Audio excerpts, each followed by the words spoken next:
Tisztelettel és szeretettel köszöntöm a szülőket, nagyszülőket, vendégeket, tanukat, és külön köszöntöm az előttem megjelent jegyesvárt.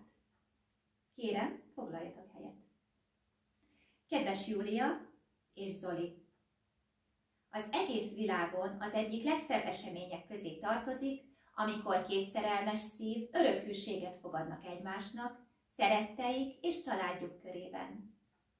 Azért vagyunk ma itt, hogy tanúi és részesei lehessünk ennek az eseménynek, melynek a főszereplői ma ti vagytok. Ti, akik még nem is oly rég magányosan bolyogtatok a világban, keresve a szerelmet.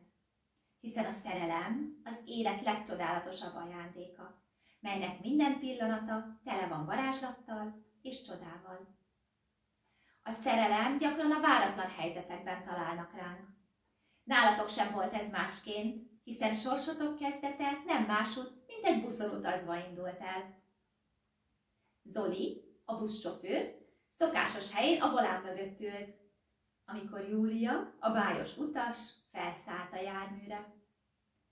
Már a jegyvételnél érezhető volt az izgalom, és mindketten tudtátok, hogy valami különleges pillanat történik most közöttetek, de egyikőtök sem sejtette még akkor, hogy ez az egyszerű utazás megváltoztatja majd az életeteket, és egy közös utat indít el bennetek. Mindketten vacilláltatok, hogy hogyan szólítsátok meg a másikat, de egyikőtök sem merte megtenni az első lépést. Így, hát elengedve az ismerkedés lehetőségét, folytattátok az utazást. De akkor történt valami. Mindig is hálásak lesztek annak a bajszos ellenőrnek, aki a semmiből bukkant elő, és kérte Júlia jegyét, amit időközben elnyelt a föld.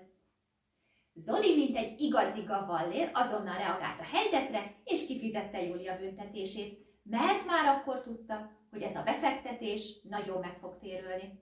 Hiszen ilyen csinos hölgy, mint Júlia, ritkán teszi tiszteletét a buszokon. Ezzel a gesztussal elindult az ismerkedés, a beszélgetés és az első közös randevú. Mivel mindketten egyedül éltetek, ezért nem kellett sokat várnotok a nagy összeköltözésre. De a mondás rátok is igaz volt. Lakva ismeri meg egymást az ember.